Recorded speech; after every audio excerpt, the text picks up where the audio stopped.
време е за последниот разговор или, како реков мушта на самиот почеток, последната работилница во денешното предпразнично издание на велигденско или предвелигденско издание на Утринска на Телма. Зрнца дизајн, многу интересно место на социјалните медиуми каде што можете да видите уште поголем дел од сето она што таа ни го донеса, специјално за нас и за оваа наша емисија. Софија Лепоевич е во студиото на Телма и велам добар ден, добре ни дојдовте, и она од каде што тргна целата приказна, иако ве лоцирав заради тоа што многу сакам изработки, нели нешто што нема, како да кажам, второ, така е што е уникат, ама особено сега ги видов овие ваши изработки на, нели, како да речам, обликување или доработка на јајцето или украсување. Ова се украсни јајца. Украсни јајца. Добар ден и драго ми е што ме поканавте во емисија. Јас ги изработувам овие украсни јајца со монистра и со кристали. Они се безвремени, така да можат да се пренесуваат од генерација во генерација. Да. И драго ми е што ме најдовте. Така е, да. Што изработувам. Така е. Има време оваа баба да чува и внука, така? Да. И да имам го прави две сето ова. внуки, поголемата веќе работи со мене. Да, видов некоја фотографија. Да, поголемата веќе работи, ова јајце е нејзина изработка до овој степен. Да. Понатака јас ќе го доработам. Таа има 10 години. Браво. А помалата да има 10... поздравиме, како се вика? Искра. Искра. Поздрав до Искра и само продолжи постапките на баба. И помалата има 10 месеца, Сара. Така. Ова јајце е за неа. Прв Великден е ова и ова јајце е за неа. Да. Сега, како тргна вашата приказна, или да почнеме со оваа приказна околу јајцата или да се вратиме на вашата приказна? Ова приказната со јајцата е малку од понов датум, додека изработката на накитот е 15 години. Да. А ова трае некои 4-5 години веќе трае ова изработка на јајцата, случајно. И едното и другото тргнаа случајно. Случајно. Ајде, како тргна ова, случајното, со јајцата? Инспирација Фаберже и неговите јајца. Да. Да, моите немаат полудраги, драги камења, и меѓутоа имаат полудраги некои, имаат кристали, имаат монистра кои се донесени од Прага, чешки монистра работам. И желбата нешто да остане трајно и да скратам од јајцата живи што ги употребувам за Великден, затоа што мене и по 120 јајца ми беа малку да направам во еден. А вие сте од тие што фарбаат, додека не се уморам. Сите можни бои, варијанти, модуси, толку среќа ми причинуваат боите, толку радост ми причинува самиот празник, да не можев да сопрам, и сето тоа сакав да биде, да остане во едно време трајно.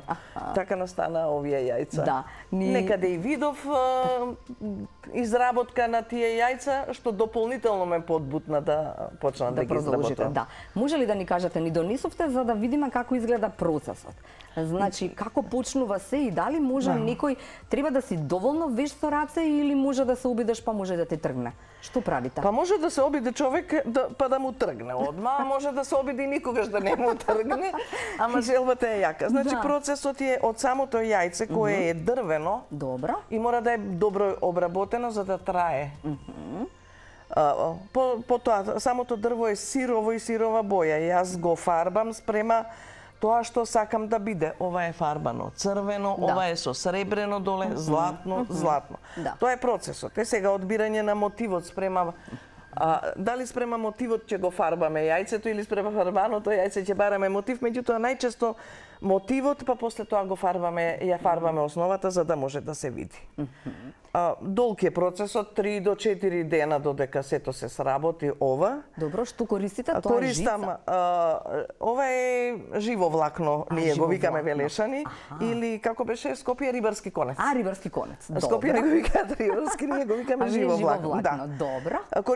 Користам монистра стаклени и кристали во овој случај. Добро, и како почнува всушност? Почетокот е, оно се прави овој средниот дел. Па се навлекува, да, средишниот дел е прв, се навлекува на јајцето и потоа почнува да се затвара јајцето доле и горе. И со како сакаме да изгледа завршено. Завршено изгледа, мора да му се направи и столче, кој ќе може самостално да стои. да нема потпора. Да. И да му се направи врвот, дали ќе сакаме крвче како што има, ова ако сакаме со верски символи, дали ќе биде некој украс со кристалите, да биде добро завршено. Браво. Браво. Ова се македонските Фаберже јајца. Да, македонските Фаберже јајца се, да. Да, и да морам да ви кажам дека уште поубаво изгледаат во Ова се живо. зрнце дизајн јајца. Зрнце дизајн јајца. Како беше од зрнце по зрнце до совршенство. Да. Така е, да. Кој беше отпатуваа вакви јајца имате направено и за надвор од Македонија, така? Да, имам направено. Каков е начинот? Колку време треба всушност да рековте 3 до 4 дена? 3 до 4 дена ми треба да издаде. 3 дена секако. А може самиот човек да си посакан, да речеме, никаква желба негова во однос на мотивите? Да, може. Може. Па во соработка со мене, што е можно, што не е возможно да се сработи, ќе го сработиме. Така е, да. Треба да си вичен со раца? Па би требало вешт. Да си. Добро. Не сум многу вешта, сакам да ме научите никогаш во Белевски. Се работи за рутина. Рутина. Се работи за рутина, долго и сепак да се има, да се носи во себе тоа уметничкото што ќе те поттикне да го направиш. Така е, да. Кога сме кај овие јајца, каде стигна? Кажете ми сега надвор. Имав едно кое замина за Америка, едно за Србија го однесоа. Тоа што замина за Америка е исто вакво црвено. Овие двете ќе одат сега во Куманово, само ги донесов да се види како изгледа убаво спаковано подарокот, да. Едното мислам дека за внука, а другото за вселување во нов стан. Да. Така мислам дека ми рекоа. Ама мислам да едното дека е сигурно за внука. Одлично. Сега, кога сме кај тоа дека имате инспирација за се нешто, нели сега е Великден, па и околу Великден се јајцата, но вие бевте инспирирана и од Нова година, па имаше и снешковци во однос на, нели, па видовме некои фотографии во однос на обетки, во однос на ланчиња. Да, имаше снешковци, дедомразовци, елкички, еден куп. Да. Ама не можам се да понесам, да донесам, да покажам. Фотографии извлеков од вашата фейсбук страница за да може да озрмце дизајн. Да. Сега можеме да видиме само како изгледа овој дел од накитот, ако имате нешто да ни покажете. Сега околу Нова година, не се сеќавам точно на датата, толку брзо се ми помина, имав не е ни битно. Во оваа година беше соучесник бев во една модна ревија Старото во Ново Руво, Етно студио Куманово, приредуваше своја модна ревија со дел од носиите прикажани во модерно Руво. Затоа и беше Старото во Ново Руво, а јас го работев накитот за таа ревија. Тоа ми беше најновото. Овие сите овие парчиња накит се од таму. Да, се од ревијата. Ова е гердан, ваму имаме чокер. Одлично. Исто е овдека е гердан. Сега ги работам и појасите. Да, појасите се никаква ваша специфика. Како беше? Везилка беше? Да, тоа беше од колекцијата везилка. Може да оставам овдека така. Може, секако. Значи, тоа е еден од појасите, едниот е во Австрија. Во Австрија. Да. Сега гледав во процесот дека ова го ткаете? Ова е ткање, да. Да. Исти процесот на ткање, се прави разбој, се прави основа, се прави и по основата место со друг конец јас ткајам со монистра. Со монистра. И сега имаме доработка со чипка, или ќе биде со сатен, или ќе биде цел околу да, ама треба да тогаш веќе се работи за познат купувач, затоа што мора да го знам струкот. За да може да го затвори целиот. А вака ова дава можност за корекција на појасот. Да, случајно ми настана колекцијата везилка. Од етно мотивите еден ми дојде до рака килим, од него извадив мотивче и направив чокер белегзија, па после тоа тргнаа и обетки. Една пријателка рече, ова ме потсеќа на песната од Блаже Коневски Везилка. И така настана, оти се најчесто мотивите црно-црвените. Да. А кажете ми, колку време треба за изработка, да речеме, на еден таков појас? За појасот? Скоро месец дена. Месец дена. Затоа што јас сама ги вадам шемите, сама ги ги осмислувам како ќе изгледаат, сама, цел процес го работам едноставно сама. Така е, да. Значи, до цртање на рака шема, до бирање монистра. Софија? Што сте по вокација? Што работи? Јас имам завршено средно училиште. Средно? Средно економско училиште. Ама имавте никој афинитет кон уметноста, веројатно? Цел живот јас се занимавав на некој начин со уметност. Во основно училиште работев во ликовната секција, со глина моделирав, цртав, се уште стојат во моето училиште моите и после многу години стојат моите предмети во витрините нивни. Во средно училиште исто така, цртав, сликав, сама шиев, сама плетев, сама нешто морав постојано да работам. Да работам. Рацете, за мене слободното време е на тој начин јас го исполнувам. И сега да не заборувам да ве прашам како тргна се околу создавањето, околу монистрата? Околу монистрата, сосема случајно. Да, во едно списание видовте. Да, во едно списание Српско практика кој ден денес излегуваат техники, уметнички техники на работа, дали ќе биде тоа декупаж, дали нешто, со комплет објаснување.